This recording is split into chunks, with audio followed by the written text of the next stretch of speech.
Far across the stormy ocean, in the happy northern home, our countrymen are running for to fight the wild around.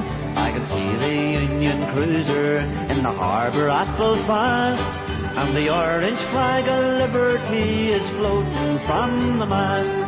And the orange flag of liberty is floating from the mast. Lagerfeld and Castle Dawson, Maghera and Tobermore are as eager for the conflict as the wearing days of yore, where the foul Limavady men loyal to the throne, and the cry of bold defiance could be heard in Portmanone. And the cry of bold defiance could be heard in Portmanone.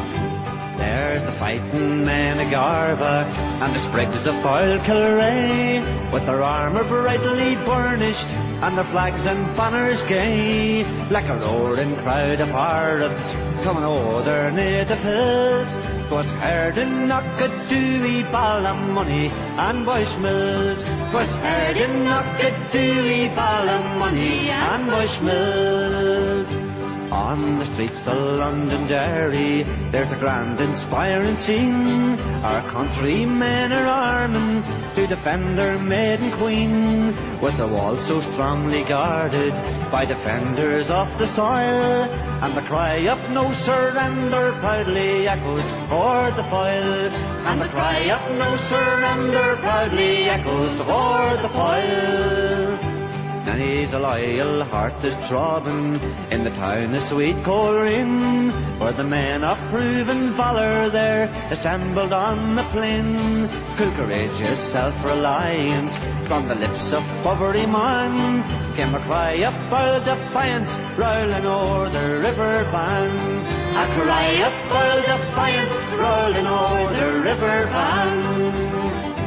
Every country, town and village in the thronging northern coast are preparing to defend themselves against the Redmond host.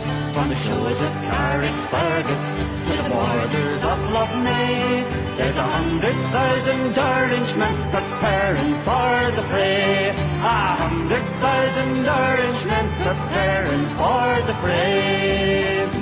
All ye loyal men of Ulster, who oft your feather shone on the crimson field of battle as defenders of the crown, put your trust in God above you, be courageous, calm and true.